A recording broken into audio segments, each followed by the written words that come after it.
Alright, so it looks like we're live. I'm just kind of curious to see how everybody's seeing me. I'm on a tablet right now. I'm not on my desktop, so I'm not 100% sure how everybody's seeing me.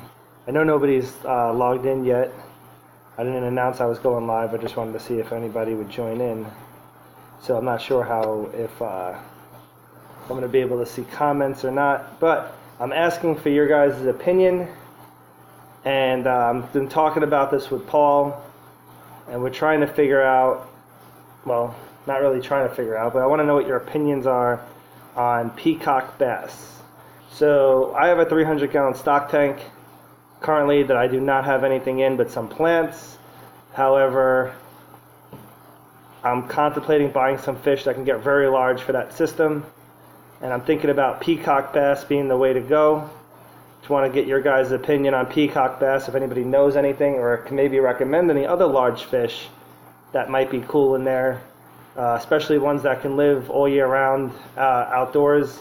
Here in Arizona, it's not that hard to keep the temperature in the water temperature in the low 70s, high 60s at night, and 70s to 80s during the day. So I can really have a good variety of a lot of stuff. In fact, I was even contemplating doing salt water, but I'm not really sure about that yet. I don't know, it depends. I kind of want to keep for a freshwater theme out in the greenhouse. What do you guys think? Anybody have any comments? Let me see if I can see show live chat messages. Let me turn that on. It's the first time I'm streaming from this device, so I'm not sure. Can somebody put a comment in there? If you have already, then I'm probably not seeing it. But I'm just trying to see how this works out. I'm not seeing any comments, so I don't know. Alright, still don't know. But anyway, I'm going to have to look for comments later. But yeah, if you can, let me know what you think about peacock bass. And also comment if you have any suggestions for maybe any other large species that I can go instead of that. So I kind of like peacock bass. I came across a video of somebody feeding them in an aquarium recently, and I thought, wow, those are amazing fish. Those look really cool. Those would be really cool in a 300-gallon stock tank. So I think I'm going to go that route. For those of you guys joining in to see, there's my 200-gallon saltwater aquarium with my puffer fish. There is a new inhabitant in there. However, he's hiding, and I'm not 100% sure if I plan on keeping him or not. He's a trigger. He's an undulated trigger. And he's really pretty. He's green with orange stripes. For anybody who doesn't know what that looks like, I don't know if I will be able to see him or not. Let's see if I can. Oh, there he is. I don't know if you guys can see him. He's actually in that rock. He just jetted in the back, but he kind of does that. So anytime I go near the tank, he hides. But he's a huge fish. I was supposed to get a 4 to 5 inch fish, and he's about 8-9 inches. And I mean, it's a 200-gallon aquarium. It can easily hold him. However, it's a little bit bigger of a fish than I wanted. I know that they do get large, but I figured I would have him for at least a year before having to get rid of him. And technically right now, he's kind of on the borderline of maybe becoming too large for the tank already. So I'm already setting up a place where he can actually go for a new home. So just stinks. I wanted to keep him a little longer. I'll show you guys the discus tank. So I'm actually growing out ram's horn snails in here, so that's why you may see a lot of snails on the glass. I'm growing that out because I feed them to the puffers. The puffers absolutely love the ram's horn snails, so they do really good in here. But as you can see, this tank is doing spectacular. I'm actually acclimating a bunch of Anubias and Bulbitis. Actually, I got this in. This is something new that I'm carrying. Is this Bulbitis broadleaf? It actually looks like Java fern, but slightly different shaped leaf. It does really good. It's literally the same care level as Java fern. It's very easy. You don't do really anything. You can tie it to driftwood and you can tie it to rocks, and it does really well. So that's basically what's going on with that tank. As far as like the crabs and everything go, they're all doing good. Their setup is really good. Can't really complain about that. we sell a lot of crabs. I got a bunch more betta fish that came in, and I'm gonna have to show you guys that at a later time. But a lot of betta fish. I got really nice ones this time. Last time they were okay. You know, they were my first betta fish that we got in. But the betta fish. Oh, hey, what's going on, Baron Tropicals? Hey, I could see the comments. I didn't see the comments before. I guess nobody was commenting, but I could see your comments. What's going on, Coop? So yeah, I do have new betta fish, which I will make a video on. They're actually very special betta fish, ones that you cannot find in local pet stores. So just so you know, they will be a little bit on the pricier end, but they'll definitely be worth the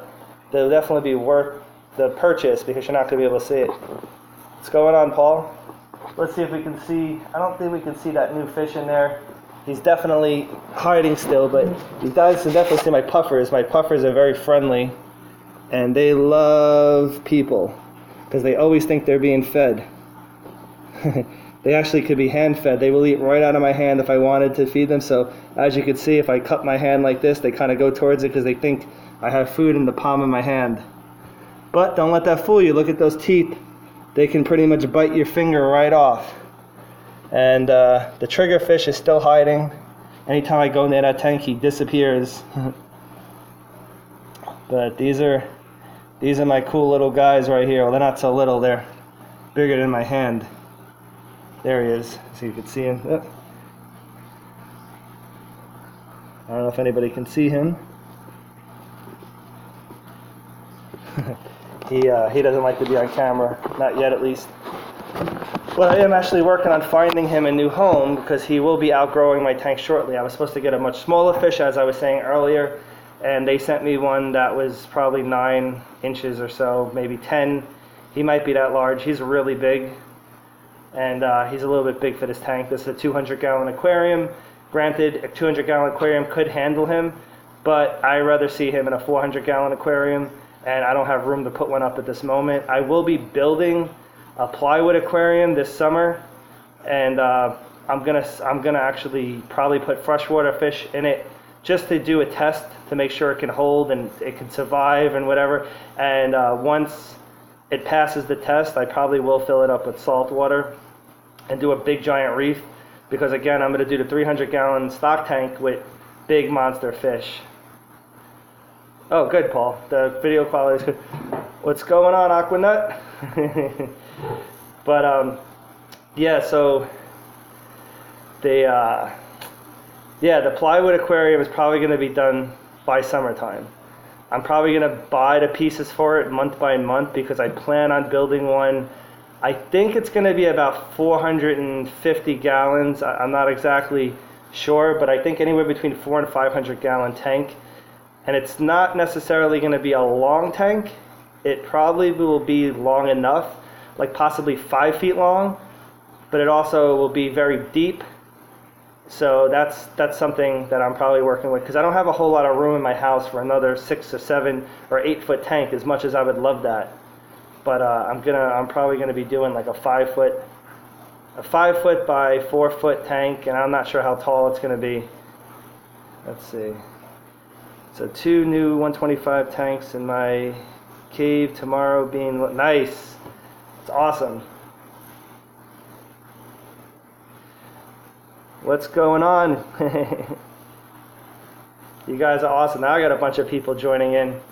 But yeah, I was just showing people my puffer fish. I'll go back so you guys can see a little bit more of them just hanging out there. But I had put on there that I had bought them. So I put on there that I bought them the other day, but I wanted to see if anybody wanted to name them or whatever. However, my son actually did name them. And he named the porcupine puffer Mickey, and then the dog-faced puffer Minnie, because he's really into Disney at this time. But things are going really well here.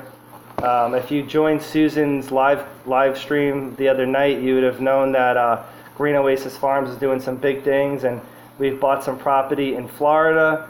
And we're buying actually another property in Florida, so we're going to have 2 really large locations where we might actually start wholesaling as well as selling retail to people.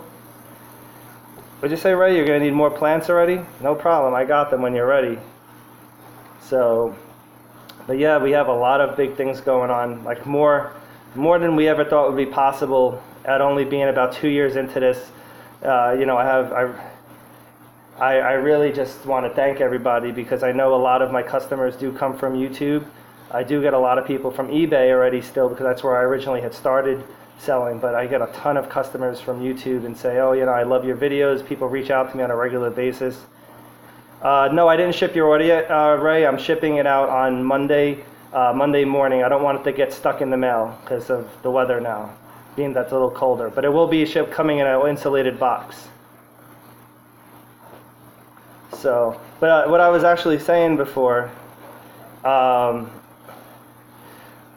what do you guys think if I do peacock bass in a 300-gallon stock tank? Do you guys like that idea? I kind of really like that idea, but I was kind of curious if you guys have any other suggestions in a 300-gallon. Now, I've already gone community in there, like done a bunch of guppies and things or whatever. I'm looking to do a monster fish, like something necessarily that's really big, that gets pretty big, that's usually too big for aquariums, but not big enough for a 300-gallon. The stock tank, yes, right, the stock tank.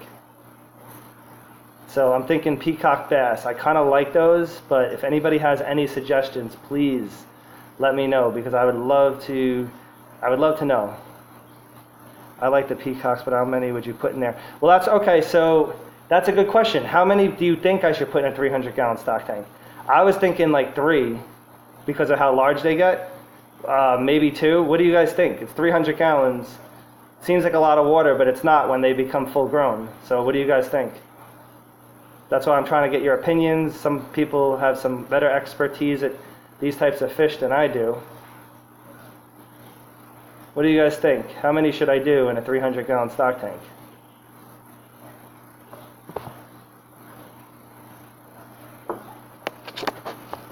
Let's see. 3 at the most, right? That's what I was thinking. Like 3 peacock bass would probably be the most. Now that doesn't seem like a lot of fish when they're small, but those guys will grow really quick in there and they'll have a lot of food to eat. Let's see. Yeah, darker may be a little hard to see. It depends. There's a lot of light in there, and usually I can see all the way down to the bottom in that stock tank. I mean, granted, you can't. A nice pleco would be cool. That's another thing. Okay, can I put a common pleco or something that gets really large with those peacock bass? Will that work, or will they actually eat it? That's another. I've never kept peacock bass before. I know that they could be kind of aggressive. But yeah, I mean, I'm not going to do a viewing window or anything like that. It's not going to happen because I just want to try it out as a pond first, and then, like I said, I'm making that plywood aquarium that might work out for saltwater later on, but I might use it for freshwater just to water test it and make sure it can hold all the water before bringing it in the house. So, okay, so Paul says a nice pleco would be cool, but again, I don't know if a pleco would be fine with them or not, because again, they have large mouths. Whatever they can fit in their mouths, they'll probably eat. So I don't want to get them a pleco. If you get a pleco, bass smaller. Yeah, that's true. If I get a pleco that's bigger than them, that is possible. So yeah, like, I mean, sky's the limit when it comes to fish. I can get pretty much any type of fish I want, you know. So I could technically get small bass and a large pleco. I could order them like that. Get the pleco that's already large, but I'm not 100% sure.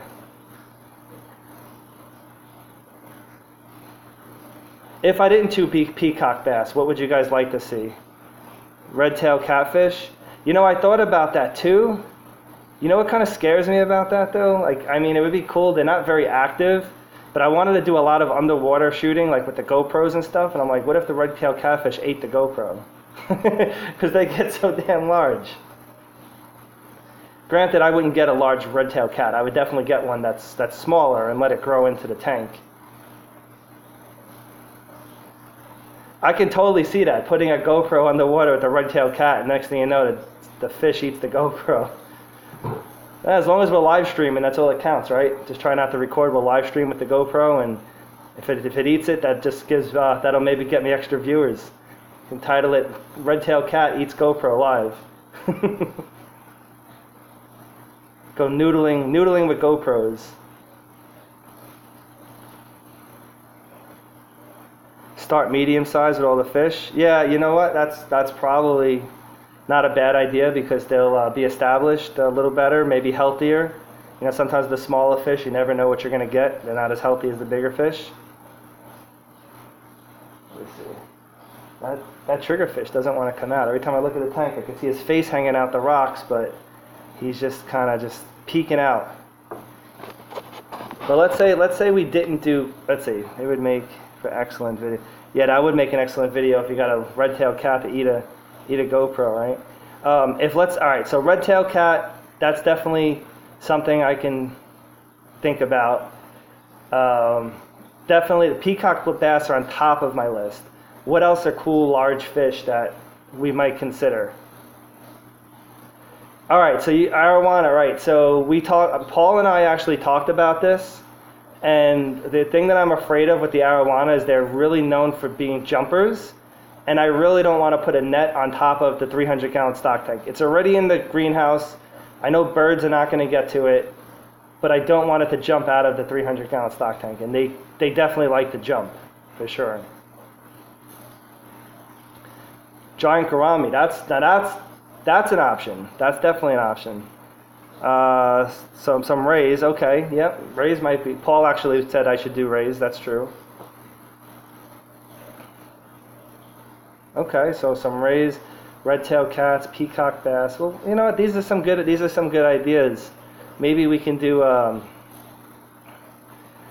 Hey, what's going on, Greg? It's a 300-gallon stock tank. We're going to make the outdoor 300-gallon stock tank, and we're going to do a couple of large fish.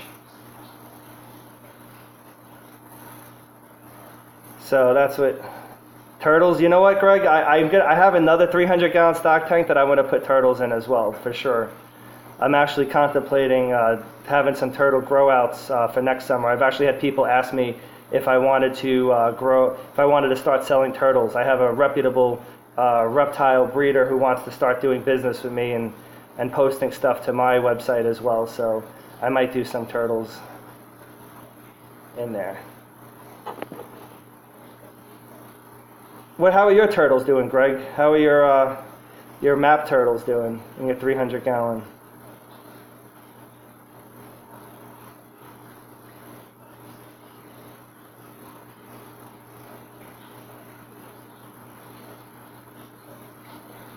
Yeah, they're still kind of small and it's pretty cold by you right now to be outdoors, but that's good. But yep. Yeah, the Arizona heat is definitely great because we can pretty much do things all year round outside. That's for sure. Dovai would be good.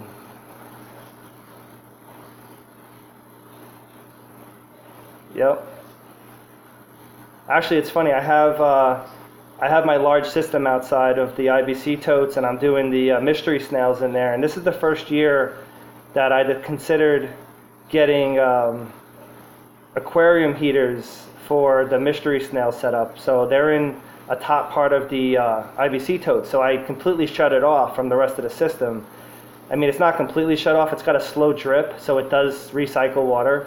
However, it's, I don't know, like 125 gallons the top of it, and it's so easy to keep in 80 degrees all year round. Like it's at night it gets into the 50s here, and that system stays in the 80s, which is awesome. And the snails are doing awesome in there, and they're still continuing to breed and stuff. So it's really amazing how well they're actually doing and how easy it is to heat stuff here because it doesn't drop down in those freezing temperatures. So let's see if this guy can. Oh, he still hasn't come out. That trigger has not come out of its hiding spot. Oh, there goes my tablet. Do you use calcium substrate or something for their shells? Actually, I feed them. The only thing I'm feeding them, I'm not doing necessarily a calcium substitute. I'm feeding them zucchini. I'm feeding them spinach. I thought about putting cuttle bones in there, but see, the water here is very hard water, and there's a lot of minerals and stuff in the water already, so we never have any problems with their shells. However, Cuddle Bones would be the way I would go if I was having problems with their shells. Not to mention, though, I do sell 1,000 plus mystery snails a week, so I don't keep them very long term. I do get them in. I keep them about a week for quarantine to see if they're good or not, and then I sell them. So I literally sell about 1,000 plus mystery snails a week, but I never have problems with their shells because of the water quality here, being very hard water with lots of minerals.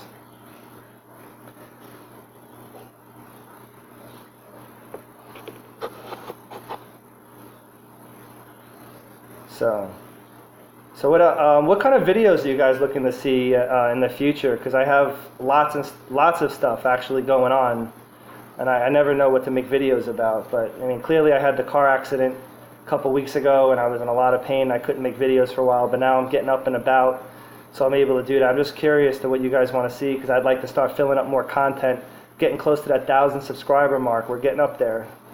Really want to try to break that soon. What do you guys think will be good for people to see? So some more DIY stuff. How to propagate certain plants. Okay, yeah, we can do that for sure. I have a bunch of plants that are easy to propagate. Okay, excellent. Who's working on any big projects? Anybody got any big projects they're working on right now? Okay, cool.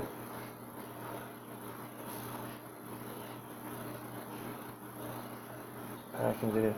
Yes, actually, Greg, that's great you brought that up. I'm actually going to be making a video like that, because I probably pack up 20 to 30 boxes almost every single day, and I'm like, I should be making a video of me how I pack up my boxes. Now that we're using insulated coolers and insulation, and I make my own styrofoam boxes. I actually bought a machine that cuts the styrofoam beautifully, so I don't have to worry about scoring it and getting messy styrofoam everywhere. So I bought a machine that actually makes perfect cuts for the styrofoam, so I'm really excited about that. That thing has actually really been awesome. So I definitely will do. Yeah, it's a hot wire. Yep, but it's like almost like a table saw, but a hot wire. It's really cool. That trigger came out and he just went back in. I really want to get that guy on camera because he's really cool, but I definitely have to find him. Like, again, I already talked to a few people. I have a few people that will take him for a bigger tank. Again, this tank behind me is 200 gallons, but he's too big. He was 4 or 5 inches bigger than they described when I got him from my wholesaler. And up there he goes. You can see him in the background. He's that green fish with the orange tail at the bottom.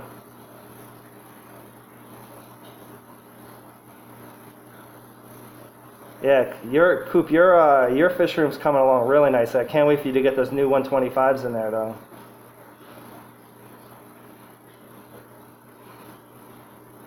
Yeah, so again, this tank behind me is 200 gallons, and the fish I got, I feel, is almost too big for this tank, because it should have been 4 or 5 inch fish, and it's closer to 9-10 inches.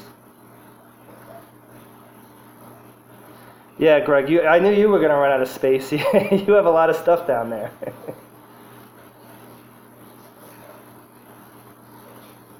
So, yeah, you know what? Honestly, I'm jealous, Greg, because I wish I had a basement. In Arizona, most people don't have basements because the ground is so hard. Yes, I have plenty of things I can talk to you about. Actually, we could take that offline, because honestly, the amount of information I have on greenhouses would be way too long, and I definitely have a lot of opinions, being that I've been using a more temporary one than a permanent one year after year. And the biggest advice I can give you is, where you live, I wouldn't get one like mine, because it wouldn't last very long. It definitely would only last you a couple of months. It lasted me a year because I don't have snow and heavy rain all the time. But we'll talk more. Greg, maybe we'll do a Google Hangout or whatever, and we'll definitely get that going for you and tell you exactly what you should do and what you need to do, because you can't get away with the one that I did. It just, the weather where you're at is too severe. So with that said, though, I almost bought. This isn't going to happen though this year, by the way. I almost bought. So I think it was like a 15 foot by 15 foot. It's called a Tough Shed. and they're built out of the same material like housing. Somebody keeps calling my cell phone. But I was going to insulate it and do an indoor fish room in that. I mean, clearly 15 foot by 15 foot's not that large, but it would have been able to hold all the stuff people want to buy from me, like shrimp and different types of fish and things that people ask me for all the time and I do special orders for, but I'd be able to actually hold stuff. Yeah, Google Hangout for sure. Greg, why don't we, you know what we should do? We should definitely do one, just me and you, but then we should do one in general for everybody, which would be awesome. I would love to do that.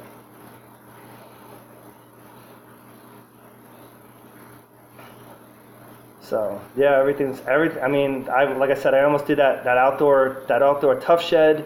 That thing was going to be awesome, but that's not coming for a while. Not to mention we have all this stuff going on in Florida. We bought several acres and we're buying another piece of property there. So we're going to set up Florida first.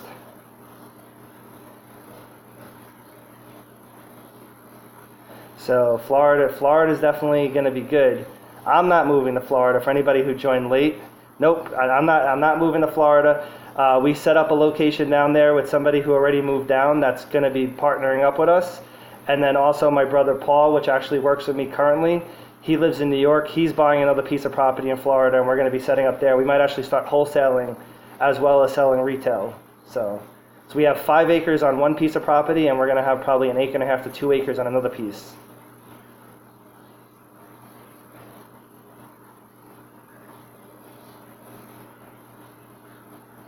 We're going to be doing koi systems. We're going to be doing fancy goldfish. We're going to be digging ponds, above ground stuff. There's going to be a lot of stuff going on. It's going to be a lot of construction for several months. That's for sure.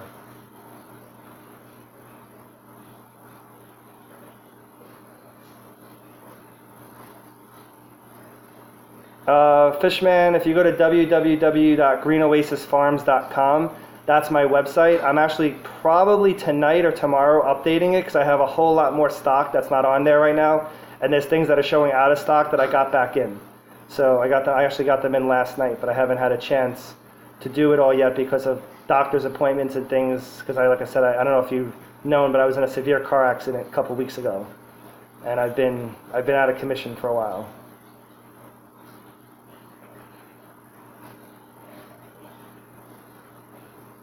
Oh, there he is. He's right there. He's going back into the rocks. That fish is crazy. It's too big though. Way bigger than I wanted it to be. Yeah, I'm feeling better. I'm feeling better for sure. I have a lot of issues though still. Like I might have spinal damage as well as damage in my back because I still can't feel my hands. But I'm getting better. I mean, I'm able to do everything I normally did on a daily basis right now, but it's definitely taking time. So definitely taking some time to get back into the swing of things. So okay, so we talked about the type of fish that I'm going to put in that 300-gallon stock tank. I might do 2 or 3 peacock bass. I might do a red-tailed cat. Yeah, it makes you appreciate each day with the thing. Greg, let's put it this way.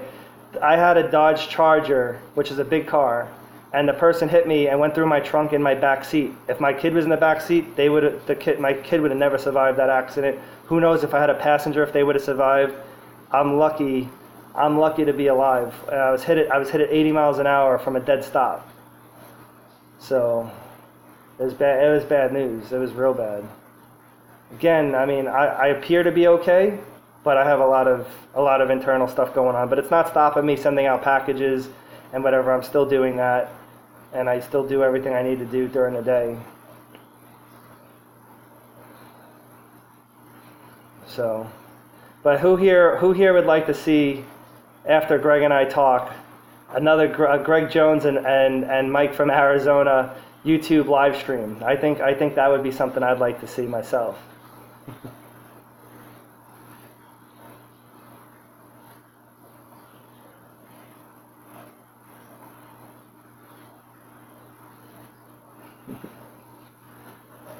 That's funny. Yes, we can talk greenhouses, that's for sure. Absolutely. Could also talk business, Greg. Both you and I both know how to be entrepreneurs, and a lot of people try to follow our steps. And Greg was a big influence actually for me. Greg was actually a huge influence for me as far as starting my business. I was a subscriber from him from really early on in his YouTube, and I watched him grow to the massive channel that he is. And I used to ask him questions all the time, and I even asked him questions about, even starting the business. And he was a big influence on helping me gain subscribers and doing stuff in the business. And it really was a huge help, Greg. I really thank you as well for all your support early on when I had like no subscribers. Yeah, the aquatic experience, I really wanted to go to that. Actually, a lot of people were asking for me there, which I found interesting considering I don't have that many subscribers, and people were sending me messages. How come you weren't at the aquatic experience? I really wanted to go. I am going to MACNA though. It's going to be in Las Vegas this year in September. So if you guys are going to go to MACNA, I'll be at MACNA for sure. Greg, are you going to MACNA this year? I know sometimes you go to that. Oh, thanks, Susan.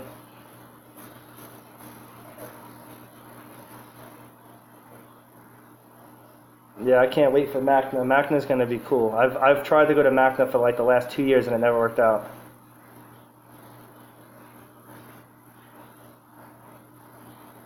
Yeah, MACNA is really close to me and pretty far for you, that's for sure.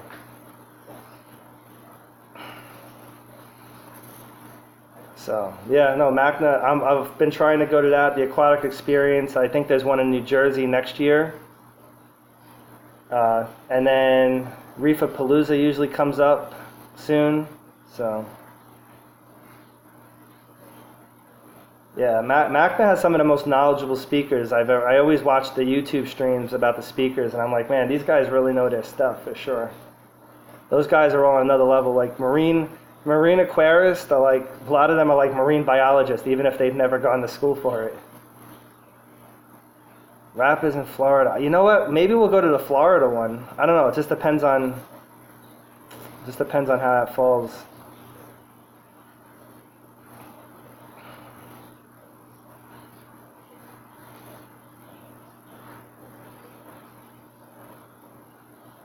It's crazy. How's the video quality on this, guys? This is the first time I'm streaming from this device. This is an Asus ZenPad, like 9.7 inch tablet, and I'm enjoying it. I think it's coming good. I think it's actually better quality than my computer's throwing out, to be honest with you. Paul says excellent. Well, that's good if it's coming out excellent, because I might live stream from this all the time because it's really easy to set up. That's good. That's perfect. Let's see. Very good audio and video. Cool. I'm actually excited about that. I'm not using a headset. I don't have any special thing except for this tablet. This is really good. How many of you guys have saltwater tanks that are on there? This is an Asus ZenPad 9.7 inch. It's called Asus ZenPad 3S10, and it's a 9.7 inch tablet. I believe it retails on Amazon for about $289, and it's same day shipping if you get it. And you can see for yourself, it's doing really well. I do have a very fast internet connection. However, I have a fast internet connection. I use my computer, and sometimes that comes up choppy.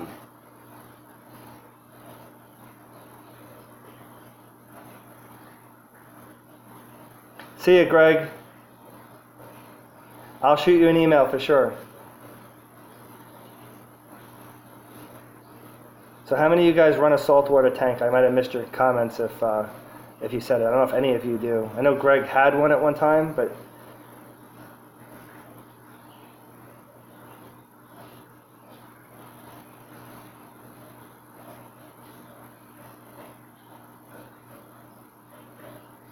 nobody runs a saltwater tank? Maybe we got to start that. I'm going to start making videos on how to do saltwater systems, so you guys can do that as well. I know a lot of you guys follow me for plants and freshwater. Oh, you have a bunch? Okay, cool. But I'm gonna make it show. I'm gonna show you how simple it really is. It's not. I mean, yes, it's simple. There's a lot of work involved, but it actually could be simpler than people make it out to be. It's like anything else. I mean, if you can do a planet aquarium, you can do a reef tank, guarantee it. So what kind of aquariums do you have? You said you had a bunch of saltwater aquariums or a bunch of aquariums. What do you have? So which ones do you have? What sizes are they, and what do you have in them?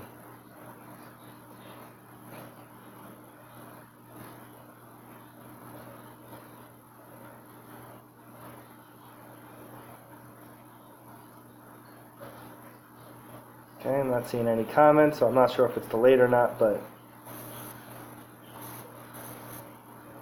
I don't know. This is my, let's see, fish and reef from 30 to 300 gallons. Nice.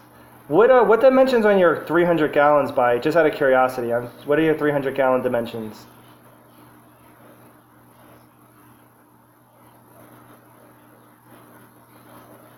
I'll tell you what, Aquanut Mike, if you want to do salt water, once you get into it, it's very addictive. It's probably more addictive than fresh water, I'll be honest with you.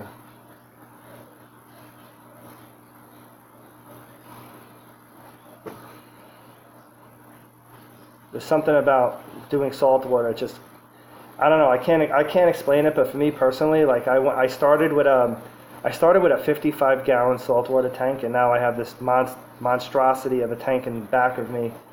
And I didn't even take any in betweens. I went from a 55 to a 200 gallon, and now I'm looking to go even larger than this. If you guys follow me on Facebook, there's a picture of me inside of this fish tank when it was delivered. 8 by 2 by 3. That's a good size. I kind of like those dimensions. Saltwater tanks are expensive. I'm not going to lie. They are very expensive.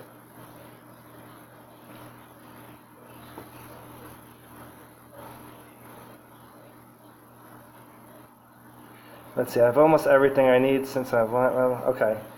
You know, yeah, live rock is probably one of the biggest expense when you do saltwater. I mean, lighting is another big expense, but live rock, depending on your shops, like some shops around by me sell live rock at $5 to $6 to $7 a pound, depending on what it is, where it's coming from. And you know, you usually need a pound of live rock per gallon if you're doing it that way. There are ways around it, like you can do a DIY live rock, which you would have to start with some live rock already, but you can actually make your own live rock. A lot of people don't recommend it, but I've done it with success in other systems and for other people. You use Portland cement, oyster shells, and some other instances. There's plenty of videos on how to make it. I might actually do a video on that. I'm sure I'll get people who disagree with me because nobody ever thinks it's reef safe, but actually I have people that have been running reefs with them for years. You just have to make sure that you let the rocks sit in fresh water for long periods of time to get all the toxins out of it. And I'll do a video on that probably because people don't know it can be done. Really can save you a lot of money. You can get very realistic looking rock with it. But I don't have any in this tank because I didn't know that trick until after I set this up. Yeah, it's definitely cool. I've made it for so many people and they've done good. But it's like anything else. You have to cure the rock for many weeks before you're able to use it because you know cement does leach out stuff into the water system. So you want to make it so that it's no longer leaching things. It takes probably about 4 weeks to 6 weeks to cure the rock to be able to go into the tank.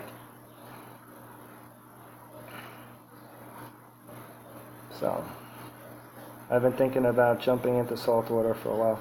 Yeah, see now Baron, what I would recommend though, if you're gonna do it, go with the biggest you can find. Don't try a nano tank. A lot of people make the mistake of starting with a nano tank thinking it's gonna be easier. Nano tanks are actually much harder than large fish tanks for salt water.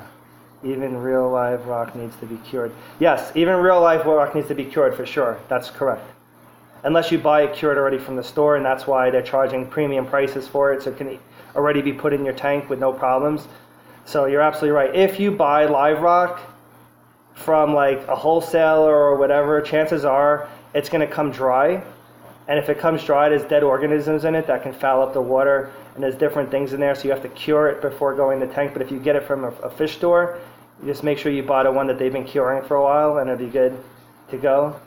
Me personally, I always used to buy cured live rock, and I was paying tremendous amounts of money for the live rock that I was buying. But now that I know my trick, if I ever set up a bigger tank than this, I would probably do half of it in the one that I make myself. I would make my own rock for that tank. So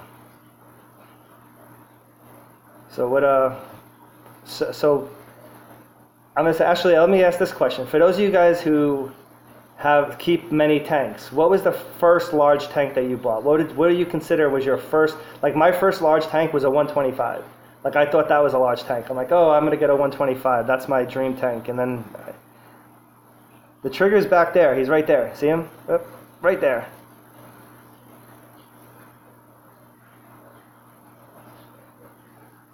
He's a huge fish. So what was your guys' large tank that you thought the first time you bought? Like I said, mine was a 125, and now my 125 looks miniature compared to this 200.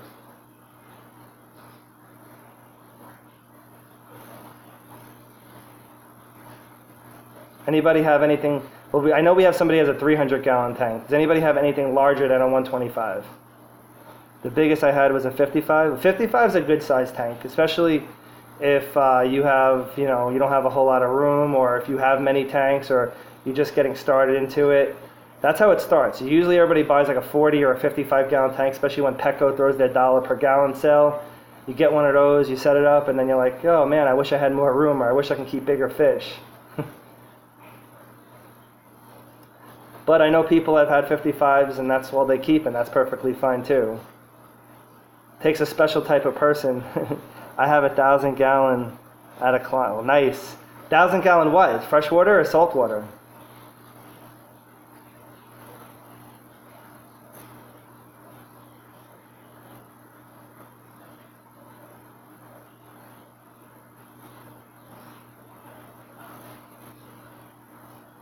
Fresh water?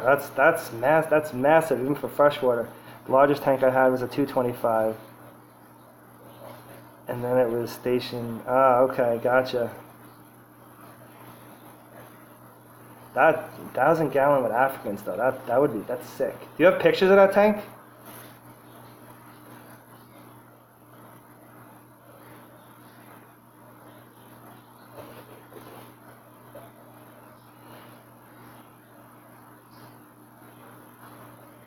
"12 feet long." That's a massive. Oh my God, that's awesome though. It's a little scary though to have in a space that you live in, or even just a spot where you're gonna be if that thing ever leaks. We're not talking a couple gallons of water. One of my clients acquired 135, and the largest, nice, soft water. Okay. Yeah, 1,000 gallons though would be an awesome tank. That would be for me an awesome tank. Anybody on here ever heard of Bill Wann? WANN. He has that like 20 or 30,000 gallon reef in his house. That would be amazing. I don't know how he affords that. I mean, I think he's rich actually. I've seen some of the cars he has, and I'm friends with him on Facebook. But I've seen some of his cars or whatever. I'm like, man, this guy has he must have so much money to be able to keep a reef of that size. If you haven't heard of him, check him out, Bill Wann. In fact, if you go on YouTube and it looks like, I think it's called The Coolest Thing I've Ever Built, they did like a TV show about that, and he was one of the people, and the coolest thing he ever built was his reef tank, which is the biggest tank you'll ever see in somebody's house.